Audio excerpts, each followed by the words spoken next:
சாஃப்டான சப்பாத்தி பூரி செய்யணும்னா இனி மணிக்கணக்காக கை வலிக்க பிசைய வேண்டாம். டக்குன்னு செஞ்சு சாப்பிட்லாம். அது எப்படின்னு இந்த வீடியோவில் பார்க்கலாம். அது கூடவே டெய்லி லைஃப்க்கு தேவையான ரொம்ப யூஸ்ஃபுல்லான நிறையா டிப்ஸும் பார்க்கலாம். Hello friends, welcome back to Nalini cooking. இந்த வீடியோ உங்களுக்கு ரொம்ப யூஸ்ஃபுல்லாக இருக்கும். வீடியோ ஃபுல்லாக பாருங்கள்.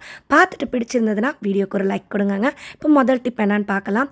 நம்மள நிறைய பேர் மதிய லஞ்சுக்கு தயிர் சாதம் கொண்டு போவோம். அடிக்கிற வெயிலுக்கு தயிர் சாதம் சீக்கிரமாக புளிச்சு போய் அதோட டேஸ்ட்டு ரொம்பவே சாப்பிட நல்லா இருக்காது. இனி தயிர் சாதத்தை இது போல் பேக் பண்ணுங்கள். புளிப்புங்கிறதே இருக்காது.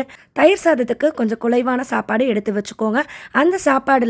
அந்த சாப்பாடோட பாதி அளவு வரைக்கும் இது போல் பால் சேர்த்துக்கோங்க. பால் வெது சூட்டில் இருக்கணுங்க. இப்போ நான் இதில் 1 ஸ்பூன் அளவுக்கு தயிர் சேர்த்துக்கிறேன். இந்த கலவையை நல்லா மிக்ஸ் பண்ணி ரெடி பண்ணி வச்சுடுங்க. இதில் நீங்கள் டேஸ்ட்டுக்கு உப்பும் சேர்த்துக்கலாம். நீங்கள் எப்பயுமே தயிரில் பால் சேர்க்குறத விட பாலில் கொஞ்சமாக தயிர் சேர்க்கும்போது எவ்வளோ நேரம் ஆனாலும் சாப்பாடு புளிக்காதுங்க. வெயில் எவ்வளோ அடித்தாலும் இந்த சாப்பாட்டில் அதிகளவு புளிப்புத்தன்மை இருக்காது. இந்த மாதிரி மதிய லஞ்சுக்கு குழந்தைங்களுக்கோ இல்லை ஹஸ்பண்டுக்கோ கொடுத்து பாருங்கள். கொஞ்சம் கூட புளிப்புத்தன்மை இருக்காது. நீங்கள் இதில் தாளித்து கொடுக்கலாம். இந்த மாதிரி தயிர் சாப்பாடு கொடுத்து பாருங்கள். இது நம்மளோட சப்ஸ்கிரைபர் ஒருத்தவங்க கேட்டிருந்தாங்க. அவங்களுக்கான ஐடியாங்க. ட்ரை பண்ணி பாருங்கள். அடுத்த டிப்பு, நம்ம வீட்டில் இருக்கிற ஃப்ரிட்ஜாக இருக்கலாம், கபோர்டுன்னு எங்கேயாவது குழந்தைங்க இது போல் பர்மனன்ட் மார்க்கர் யூஸ் பண்ணி கிறுக்கிடுவாங்க. பர்மனன்ட் மார்க்கரில் கிறுக்கிட்டாங்கன்னா அதை க்ளீன் பண்ணுறது ரொம்ப கஷ்டங்க. இந்த எழுத்து அவ்வளோ சீக்கிரம் அழியாது. இது ஈஸியாக அழிய வைக்கணும் அப்படின்னா நம்ம வீட்டில் இருக்க இந்த பொருள் போதுங்க. ஒன்றுமே இல்லை, வாசனைக்காக போடக்கூடிய சென்ட்டு தான். சென்ட்டை பர்மனன்ட் மார்க்கர் எங்கே கிறுக்கி இருக்குதோ அது மேலே ஸ்ப்ரே பண்ணிவிடுங்க.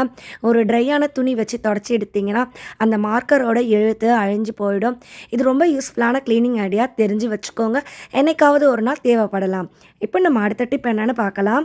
ஹோட்டலில் ஃபுட் எதுவும் வாங்கினோன்னா இது போல் சின்ன சின்ன கண்டெய்னர் கிடைக்கும். அப்படி இருக்கிற ஒரு வேஸ்ட்டான டப்பா எடுத்திருக்கேன். இந்த டப்பாவோட மூடி பகுதியில் இது போல் ஸ்கொயர் ஷேப்பில் மார்க் பண்ணிவிட்டு அதை கட் பண்ணி எடுத்துருக்கிறேன். மார்க் பண்ணுறது உங்களுக்கு காட்டுறதுக்காக மார்க் பண்ணியிருக்கேன். நீங்கள் அப்படியே டேரெக்டாக கட் பண்ணி எடுத்துக்கலாங்க. இப்போ இந்த டப்பாவோட அடிப்பகுதியை திருப்பி எடுத்துக்கோங்க. டப்பாவை இது போல் கவிழ்த்து வைங்க. நல்ல குவாலிட்டியாக இருக்கிற டபுள் சைடு டேப்பை இதோட பேக் சைடில் சின்ன துண்டு ஒட்டி வச்சுருக்கிறேன். மேலே இருக்கிற ரேப்பரை கிழிச்சு எடுத்துடலாம். இதை நம்ம பாத்ரூம் ஏரியா, கிச்சன் ஏரியாவில் எங்கேனாலும் ஒட்டி விடலாங்க. இந்த டப்பா ஒட்டுறதுனால ரொம்ப பெரிய பலன் இருக்குது. அது என்னன்னு இப்போது நம்ம பார்க்கலாம். நான் இதை பாத்திரம் தேய்க்கிற சிங்க் ஏரியாவுக்கு பக்கத்தில் தான் வைக்க போகிறேன். இந்த மாதிரி இருக்கிற டைல்ஸில் இதை ஒட்டி விட்டுறலாம். நம்ம பாத்திரம்லாம் தேய்ச்சோன்னா இல்லைனா ஏதாவது பாத்திரங்களை நம்ம அலசி எடுத்த பிறகு கைகளில் ஈரம் இருக்கும். அதை நம்ம அடிக்கடி துடைக்கணும்னா நைட்டிலே துடைச்சிக்குவோம். அதுக்கு பதிலாக இதை ஒரு டவல் ஹோல்டராக பயன்படுத்தலாம். இதில் நம்ம டவலை சொருகி வைக்கும்போது நம்ம தேவைக்கு கை துடைக்கிறதுக்கு பயன்படுத்திக்கலாங்க. பாத்ரூமில் ஸ்விட்ச் போர்டுக்கு பக்கத்தில் வச்சுட்டிங்கன்னா நம்ம ஸ்விட்ச் போர்டை தைரியமாக ஈர கை இல்லாமல் தொட முடியும். கண்டிப்பாக இதை ட்ரை பண்ணி பாருங்கள். இந்த ஐடியா உங்களுக்கு பிடிச்சிருந்ததுன்னா வீடியோவை அவங்க ஃப்ரெண்ட் அண்ட் ரிலேட்டிவ் கூட ஷேர் பண்ணிக்கோங்க. அவங்களுக்கும் யூஸ்ஃபுல்லாக இருக்கும். அடுத்த டிப்பு, சப்பாத்தி பூரிலாம் செய்கிறீங்கன்னா நல்லா சாஃப்டாக செய்கிறதுக்கு 1 ஸ்பூன் அளவில் இதை மட்டும் சேர்த்துக்கோங்க. இப்போ நான் மாவு செய்கிறதுக்கு பாத்திரம் எடுத்திருக்கேன். இதில் தேவைக்கு உப்பு சேர்த்துருக்கேன். இது கூட 1 ஸ்பூன் அளவுக்கு சர்க்கரை சேர்த்துருக்கேன். வெள்ளை சர்க்கரை சேர்த்துக்கோங்க. இப்போ நீங்கள் உங்களுக்கு தேவையான அளவு கோதுமை மாவு, கொஞ்சமாக குக்கிங் ஆயில் சேர்த்துட்டு தண்ணி விட்டு இந்த மாவை நீங்கள் பிசைய ஸ்டார்ட் பண்ணுங்கள்.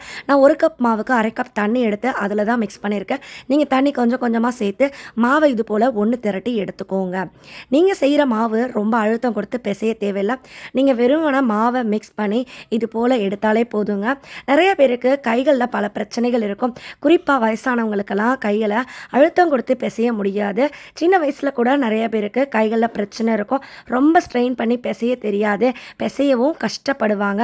அப்படிப்பட்டவங்க இனி மாவை நீங்கள் பிசையவே வேண்டாம். அதே போல் சப்பாத்தி பூரிக்கு மாவு பிசைஞ்சு நம்ம கொஞ்சம் நேரம் ஊற வைப்போம். ஒரு 20 நிமிஷமாவது ஊற வைப்போம். இனி அப்படி செய்ய தேவையில்லை. நம்ம வீட்டில் இருக்க குக்கர் இருந்தால் போதுங்க. மாவு பிசைஞ்ச உடனே டக்குன்னு நம்ம சப்பாத்தி பூரி போட்டு சாப்பிட்லாம். அதுக்கு நமக்கு தேவை ஒரு ப்ரெஷர் குக்கர். அந்த குக்கரில் கொஞ்சமாக தண்ணி ஊற்றிக்கோங்க. நிறைய ஊற்றணும்னு அவசியம் இல்லை. நான் சின்ன குக்கர் எடுத்திருக்கேன். நீங்கள் பெரிய சைஸ் குக்கர் கூட எடுத்துக்கலாம். இப்போ குக்கரோட மூடி எடுத்துக்கலாம். மூடியோட கேஸ்கட்டை கலட்டிடலாம். மேலே வெயிட் கூட நீங்கள் தேவைப்பட்டால் கலட்டி எடுத்துக்கலாம். நான் அப்படியே தான் வச்சுருக்கிறேன்.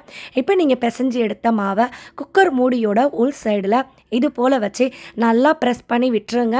மாவு நல்லாவே அந்த குக்கர் மூடியோட ஒட்டி பிடிச்சிக்கோங்க.